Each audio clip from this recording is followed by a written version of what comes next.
Ang kwentong ito ay hango sa totoong buhay. Karanasan ito ni Ugmok. Taong 1966, Libakaw, Aklan.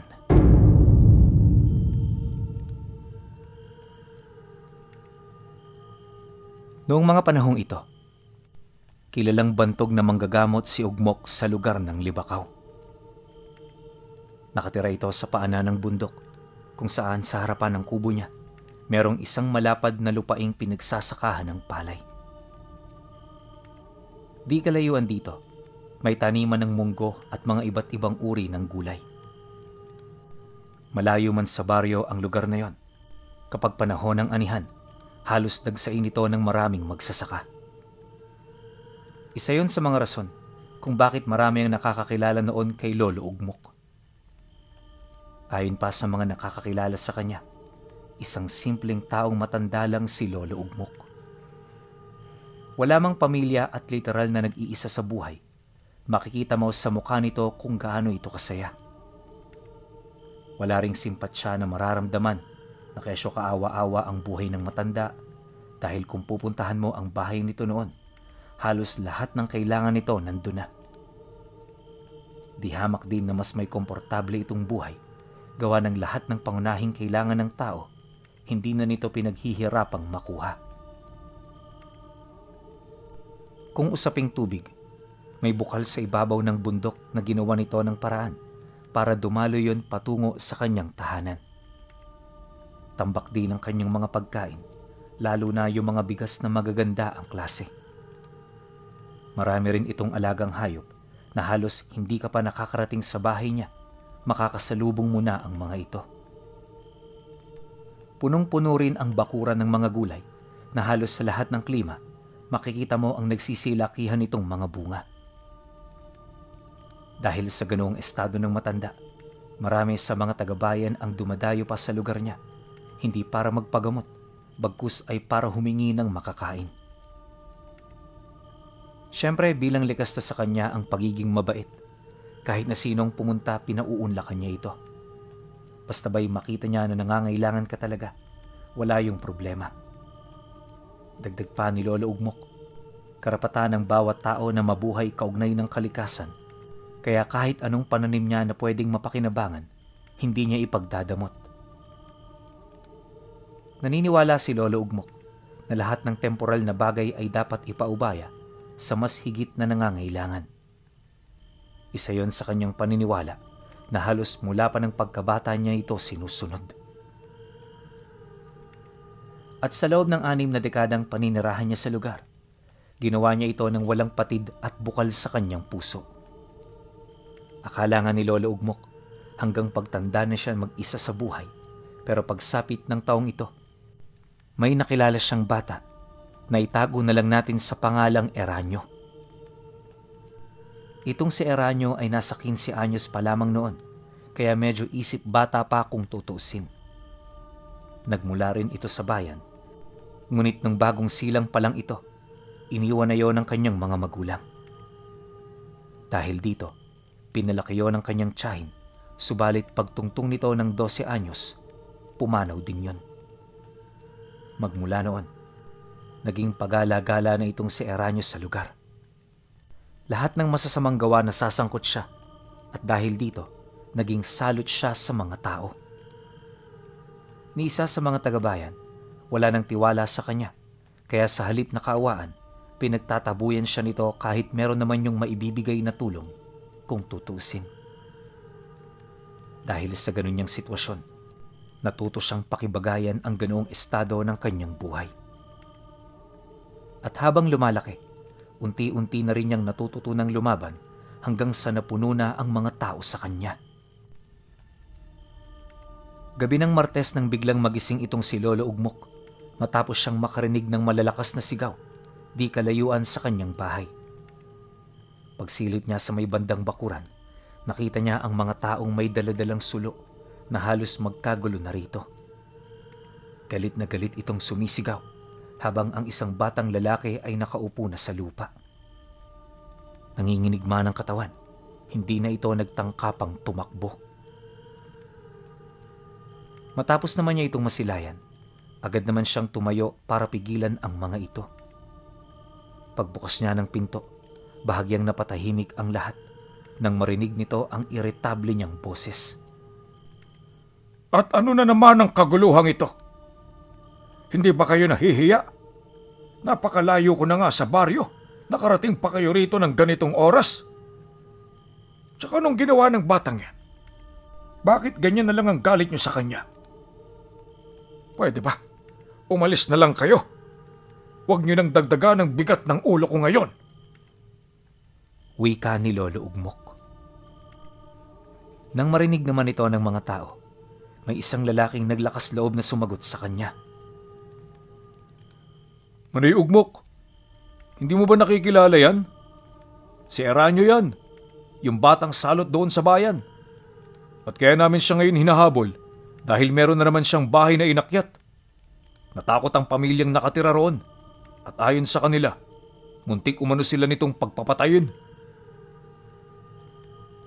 Dahil sa sinabi nito, bahagya namang napatahimik si Lolo Ugmok. Paunti-unti pinagmasdan niya si Eranio upang subukang basahin ang kilos nito. Bilang matanda kasi na eksperyensado na sa buhay, hindi siya kaagad naniniwala sa mga sabi-sabi. Ang gusto niya patunayan ng alegasyon bago siya magdesisyon. Pagbaling naman sa kanya ng tingin ng bata, dahan-dahan itong umusog hanggang sa medyo magkalapit na silang dalawa.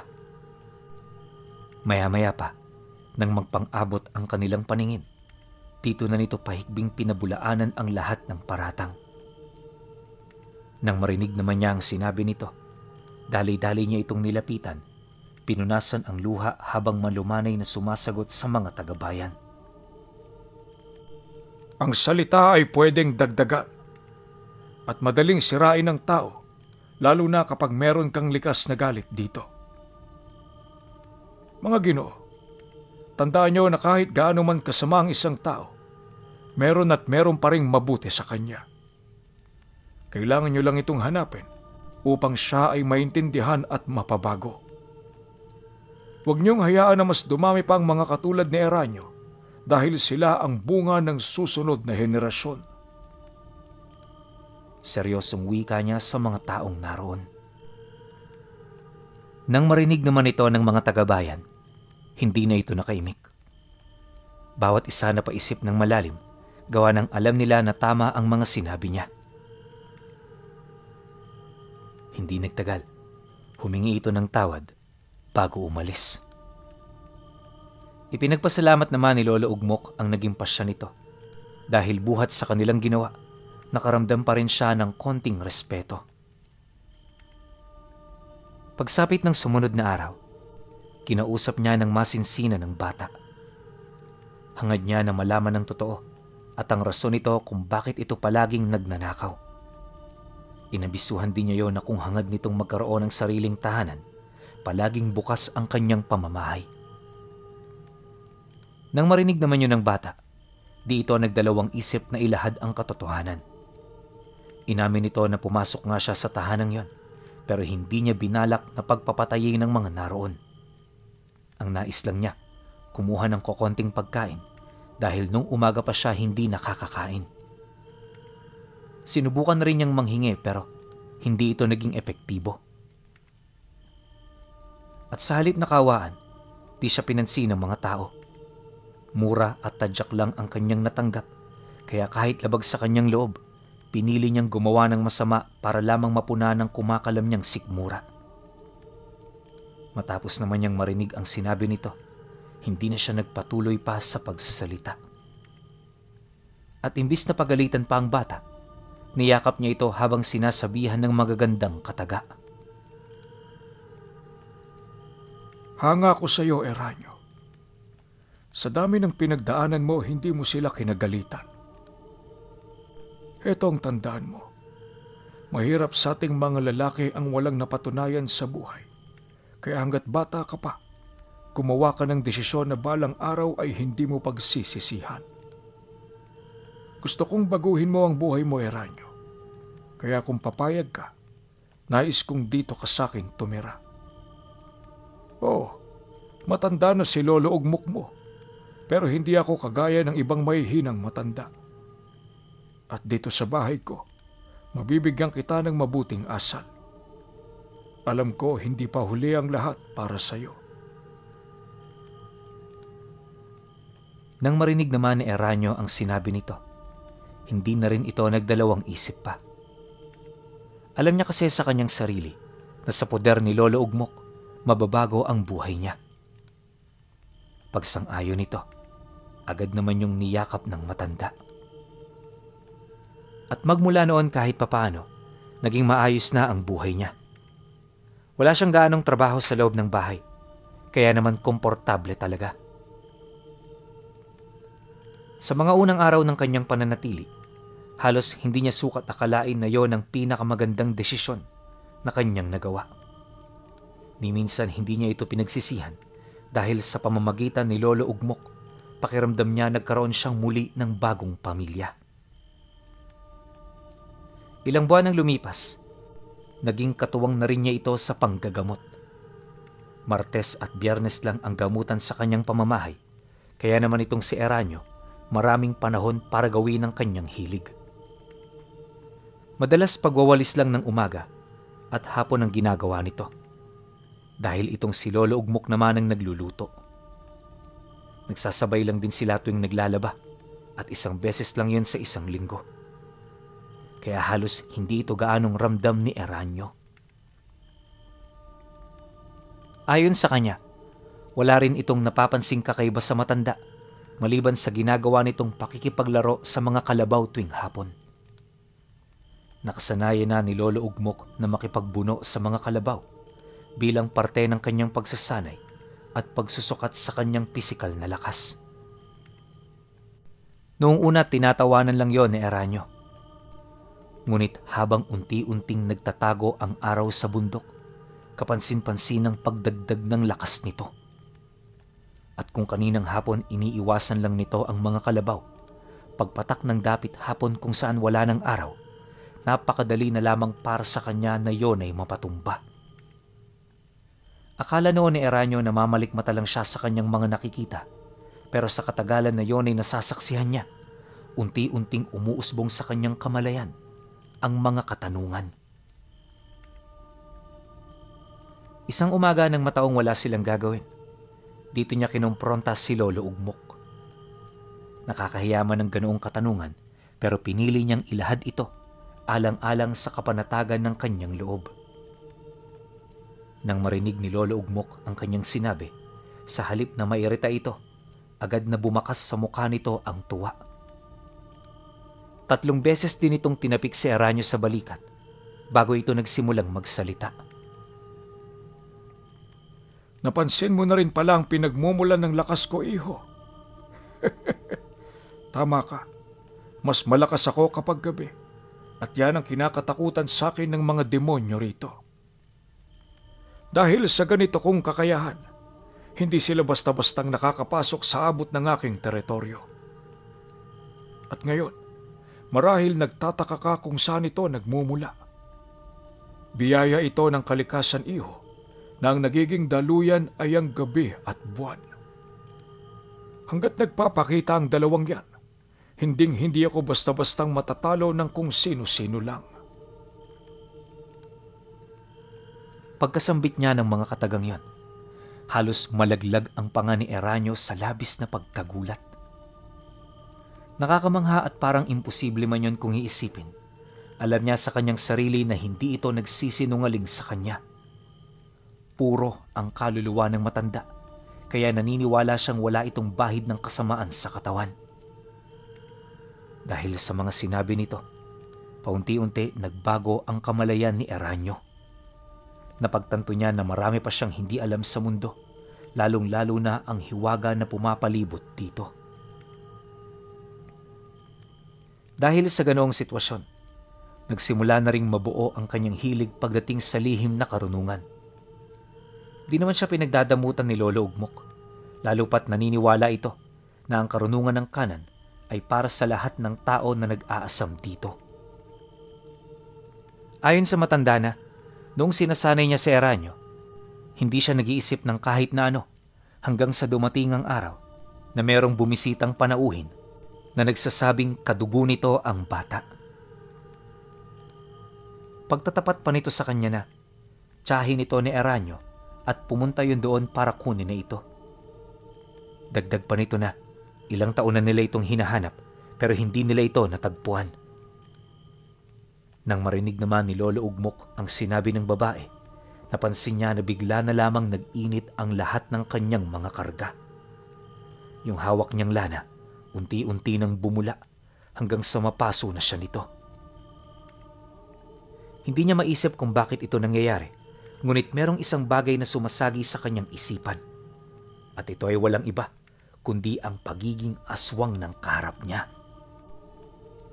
Malabo man itong mangyari dahil sa wala itong bakas ng madilim na presensya sa katawan. Ito ang paulit-ulit na sinasabi ng kanyang kutob. Dahil dito, pinagmasdan niya ng maigi ang babaeng nagsasalita hanggang sa napansin niya ang parte ng katawan nito na may nakakulubot na balat na hindi normal sa tao. Sa puntong yon, nakumpirma niya na isang nagbabalat kayong nilalang ang kaharap niya. Walang sabi-sabi, mahinahon niya itong tinanong ukol sa pakay nito.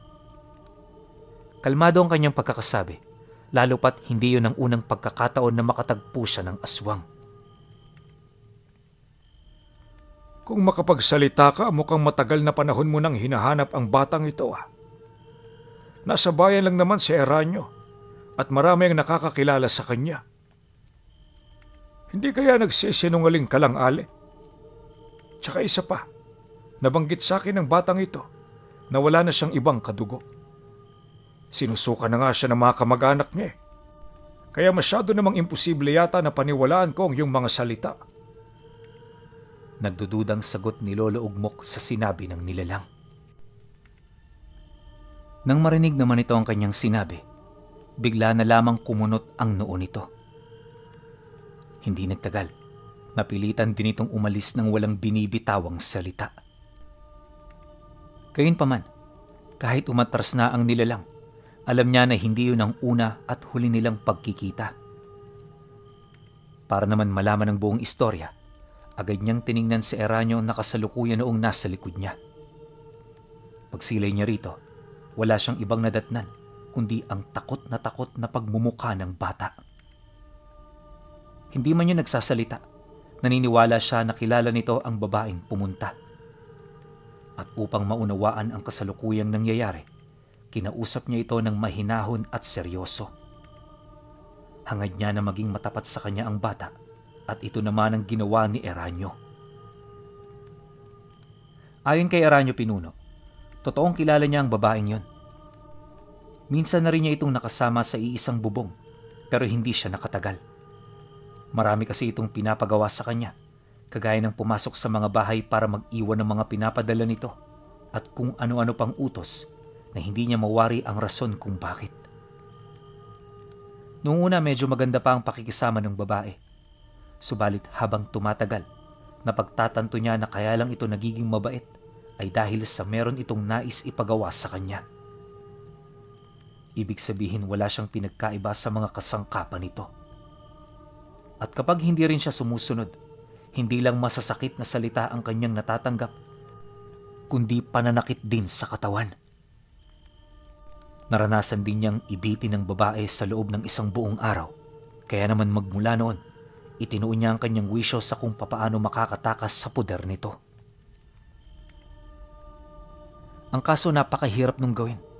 At kung nataong hindi siya sinwerte, maaaring sa mga sandaling yon nakatali pa rin ang kanyang leeg mula sa taling hawak-hawak nito. Aminado rin siyang kakaiba ang taong yon, ngunit wala siyang kamalay-malay na isa pala itong aswang. Dagdag pa niya na matagal din yung nanirahan sa karatig lugar kung saan sa baryong yon halos 10 malalaking tahanan ang kanyang napasok para ilagay ang bagay na ipinapadala nito sa kanya. Pagtatapat pa nito na magmula noong naipasok niya yon sa tahanan ng iba, nagsimula na ang pagbagsak at pagkawatak-watak ng pamilya. Dumating din sa puntong nawala nito ng mga anak, kaya naman sa katagalan na gano'n ang kanyang ginagawa, Napagtanto niya na kabilang sila sa may mga kasalanan kung bakit ito nangyari. At kahit nakakabahala, matapang siyang tumalikod sa ipinapagawa ng babaeng yun. Nanindigan din kasi si Eranio na hindi niya ito kadugo, kaya sigurado siya na nagpapanggap lang ito habang kausap si Lolo Ugmok. Matapos naman niyang marinig ang kwento ng bata, di na siya nagduda at nagtaka. Sa kabilang banda, lahat ng sinabi nito sa kanya ay ramdam niyang magkakadugtong at walang bahid ng anumang uri ng panluloko. Dahil dito, tinapos na niya ang kanilang pag-uusap. Inabisuhan din niya si Eranio na huwag magpakakampante sa kadahilan ng maaaring naghahanap lang ng paraan ng babae kung papaano sila nito mapapasok. Pagsapit naman ng gabi, maaga pa silang nagsarado ng tahanan. 7:00 pa lang, tahimik na ang paligid, gawa ng sa lugar na yon wala naman silang mga kapitbahay at huni lang din ng mga hayop ang kanilang naririnig, kung kaya't di na nila ito gaanong pinapansin. At sa ilang oras na kasarapan ng tulog ni Eranio, bigla na lamang siya noong napabalikwas matapos siyang makalanghap ng nakakasulasok na amoy ng hangin. Hindi niya mawari kung bakit ito nangyayari. Kaya dala ng kuryosidad, dali-dali siyang bumangon para puntahan ang kinaroroonan ng matanda. Pagdating niya sa sala, laking gulat na lamang niya nang masipat niya ang lahat ng langis na nakalagay sa garapon ay umaapaw na.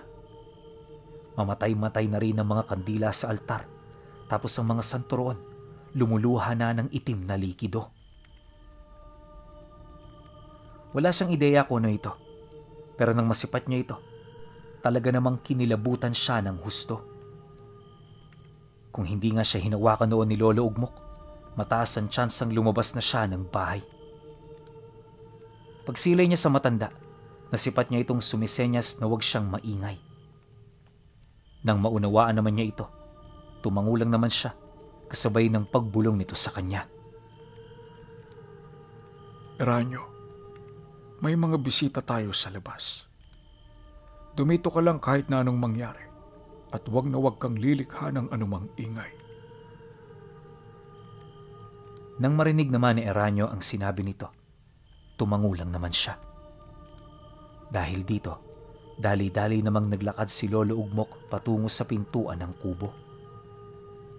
Pagkahugot naman ito ng 2 sundang na nakasuksok doon, walang kaabog-abog nitong inalis ang trangka ng bahay. Pagbukas niya rito, agad naman itong naglakad papalabas, kasabay ng pagtama ng liwanag ng buwan sa kanyang katawan. Nang mapansin naman yun ni Eranio, hindi na ito nagdalawang isip pa na lumapit sa pintuan. At sa isang kisap mata, nakita niya si Lolo Ugmok na nakatayo sa bakuran ng bahay habang umuusok ang katawan. Paulit-ulit na rin yung nagsasalita, kahit ito lang naman ang taong nasa labas.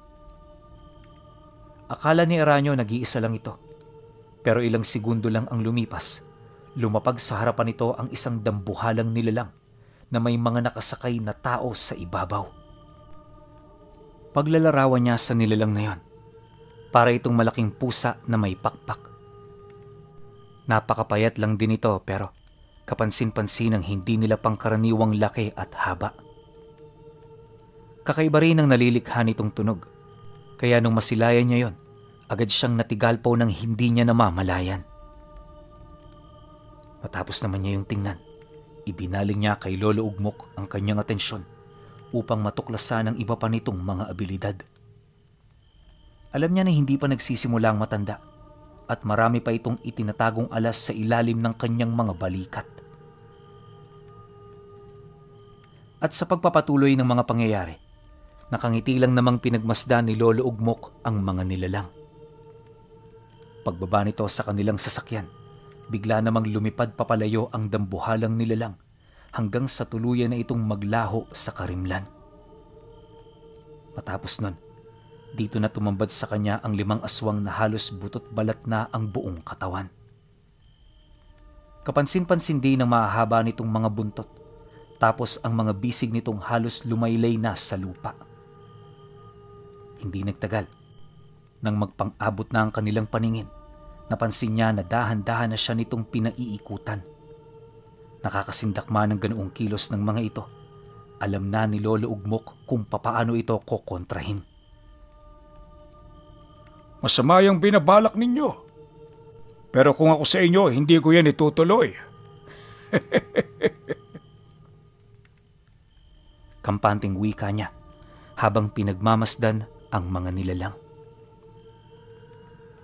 Pagkarinig naman ng mga ito sa kanyang sinabi, bigla naman yung sumugod. Sabay-sabay siya nitong pinagtulungan hanggang sa may mga bumao na atake nito sa kanyang katawan. Akala ng mga aswang na puruhan na siya nito, kaya ang ginawa nila, agad silang lumayo. Ngunit nang makadistansya sila kay Lolo Ugmok, nakita nila kung papaano paghilumin ng liwanag ng buwan ang mga pinsalang natamo nito. Nakakamangha yun para sa mga nilalang dahil sa iyo ng unang beses na makatagpo sila ng antingerong nagtatangan ng ganoong uri ng bertud. At sa sobrang pagkagulat ng isa sa mga ito, hindi nito maiwasang magtanong ng diretso sa kanya. Yung tanong nito pinuno, parang may halong pagkamangha na hindi mo malaman kung ano ang ibig iparating. Pero nung marinig niya ang sinabi nito, kampante at walang takot niya itong sinagot. Ayon sa kanya, 2 uri ng mutya ang tangan niya.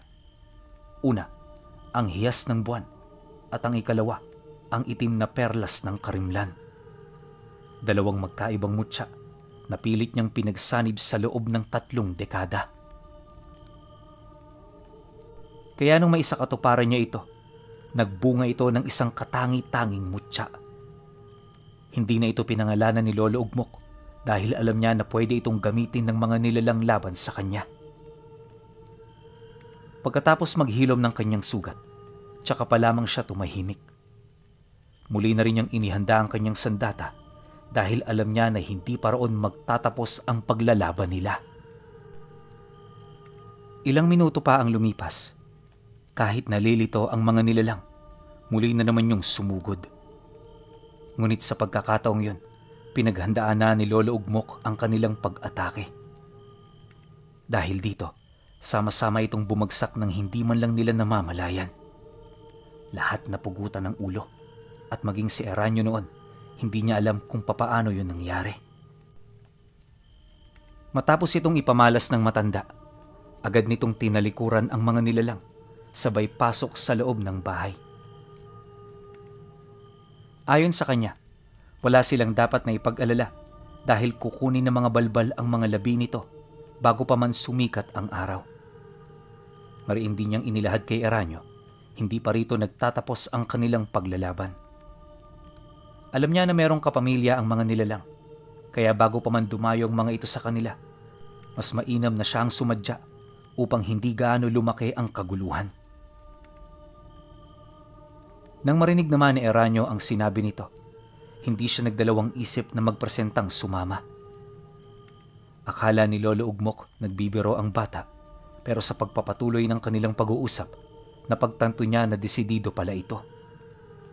At dahil na rin sa kagustuhan niyang yon ay matuto, isinama niya yun sa digmaang kanyang pupuntahan. Pagkatapos ng kanilang kasunduan, umalis sila ng gabi. Sakto noong kabilugan ng buwan, kaya inaasahan niya na panahon din ng kalakasan ng mga nilalang. Subalit lingid sa kaalaman ng mga ito na ang mga ganoong gabi ay hindi lang pabor sa kanila dahil sa panahon na maliwanag ang buwan, nasa rurok din ang kapangyarihan ng mga tangan niyang mutya. Hindi naglaon. Sa tulong ng abilidad ng kanyang mga alaga, natuntun nila ang pugad kung saan nagmula ang mga nilalang. Di kalayuan sa bayan, merong isang nagtatagong baryo sa liblib na kakahuyan. Madalang lang ang nakakaalam dito, gawa ng halos lahat ng nakatira sa baryong yon, purong mga aswang. Inamin din ni Eranio na minsan na siyang nakarating sa lugar, ngunit hindi sila roon nagtagal sa kadahilan ng marami noong pinagkakaabalahan ang tiyahin niya. Nang marinig naman ito ni Lolo Ugmok, nagpatuloy lang ito sa paglalakad hanggang sa may napansin na itong mga nilalang na lumilipad sa kalangitan. Marami yon. Animoy naglilibot para maghanap ng pagkain. Di man nila ito gaanong pinansin dahil ang pakay nila ay ang pagkawasak ng pugad. Maya-maya pa, pagsilay nila sa bukana ng baryo, agad naman niyang tinawag ang mga nilalang nakasalukuyang abala sa paghahanda. Nung marinig naman ni Eranio ang ingay nito, labis-labis na takot ang kanyang naramdaman dahil sa isip-isip niya noong mga oras na yon, malalagay sila sa alanganin sa sandaling palibutan sila ng ganoong karaming nilalang. Inakala rin niyang kasing aatake ng palihim si Lolo Ugmok, pero nagkamali siya. Wala siyang kaide-ideya na hindi parte ng pag-uugali ng matanda ang mga ganoong uri ng sorpresang pag-atake. Kapag may dinadayo itong laban, kinakaharap niya ito ng buong lakas at tapang. Matapos nitong makalikha ng ingay, agad na napukaw ang atensyon ng maraming nilalang. Nang mapansin naman ito ni Lolo Ugmok, humingi ito ng gabay sa buwan, dahilan para maimpluwensyahan niya ang lahat ng mabubuting nilalang sa paligid. Matapos nun, nang sumugod na ang mga aswang, bigla na lamang itong sinunggaba ng grupo-grupong mga kapre, tikbalang at mga laman lupang naninirahan doon. Habang abala ang mga ito, pumasok na sila Lolo Ugmok sa loob ng baryo. Lahat ng humarang sa kanya pinatay niya at lahat ng kubong madaraanan nila sinunog niya. Hindi rin siya nagtira ng kahit kakapiranggot na buhay rito upang doon na matuldukan ang galit at puot ng mga nilalang laban sa kanila. Magmula noon, hindi na ginambala pa si Eranio ng mga ito. Bagay na naging daan upang maipagpatuloy nito ng maayos at mapayapa ang kanyang pag-aaral pagdating sa lihim na karunungan. At hanggang sa pagtanda niya pinuno, kahit gaano pa man karami ang kanyang karanasan, hinding-hindi niya makakalimutan ang naging unang engkwentro niya sa mga aswang at ang pambihira niyang maestro na si Lolo Ugmok at ang koneksyon nito sa kabilugan ng buwan.